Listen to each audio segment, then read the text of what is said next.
নতুন pay scale বাস্তবায়নের সিদ্ধান্ত অন্তর্বর্তীকালীন সরকার নেয়নি বলে জানিয়েছেন জ্বালানি উপদেষ্টা।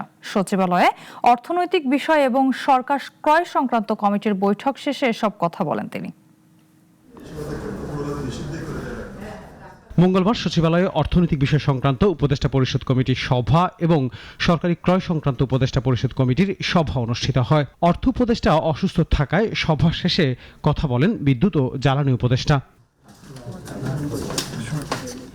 জানান, অন্তর্বর্তী সরকারের মেয়াদ রয়েছে মাত্র 15 দিন। স্বল্প সময়ের মধ্যে সরকারি চাকরিজীবীদের নতুন পে স্কেল বাস্তবায়ন করবে না অন্তর্বর্তীকালীন সরকার। তবে পে কমিশনের সুপারিশ পরীক্ষা নিরীক্ষার জন্য মন্ত্রিপরিষদ সচিবকে প্রধান করে গঠন করা হয়েছে কমিটি। আর্থিক সংস্থান সহ সব দিক পর্যালোচনা করে সুপারিশ করবে কমিটি। পরবর্তী সরকার এসব সিদ্ধান্ত বাস্তবায়ন করবে।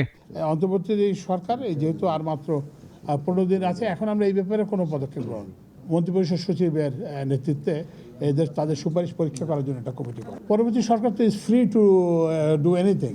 অন্তর্বর্তী সরকারের মেয়াদ সীমিত, সে কারণে এই সরকার ভবিষ্যৎ সরকারের জন্য প্রস্তুতিমূলক কাজ করছে বলেও জানান তিনি।